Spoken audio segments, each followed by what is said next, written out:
₹1.25 કરોડ રૂપિયામાં 3 BHK સિમ્પ્લેક્સની જગ્યાએ 3 BHK duplex મળી રહેશે, એ પણ વૈષ્ણોદેવી સર્કલથી એકદમ વોકિંગ ડિસ્ટન્સ પર. અને આ રીતનો તમારો વ્યૂ રહેશે. બાલ્કની સાઉથ વેસ્ટ ડાયરેક્શનની અંદર રહેશે.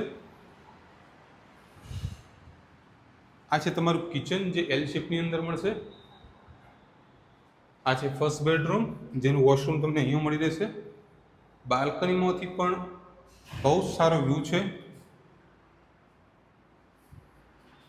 અહીંયાથી તમે ફર્સ્ટ ફ્લોર એક્સેસ કરી શકશો. 1285 સ્ક્વેર ફીટ કાર્પેટનો આ 3 BHK છે.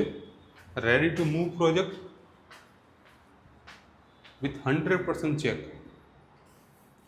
આ તમે સેકન્ડ બેડરૂમ જોઈ રહ્યા છો, જેની અંદરથી પણ તમને બહુ સારો વ્યૂ મળશે. અહીંયા એનું વોશરૂમ આવશે. આ છે થર્ડ બેડરૂમ. અહીંયા થર્ડ બેડરૂમનું વોશરૂમ. અને આ છે બેડરૂમની અંદરથી ટેરેસ એક્સેસ. ટેરેસ પણ આ રીતનો વ્યૂ મળી રહેશે ટેરેસમાંથી. તો આજે જ આ પ્રોજેક્ટની વિઝિટ માટે કોન્ટેક્ટ કરવો ફક્ત મેજેસ્ટિક પ્રોપર્ટીનો. Thank you so much.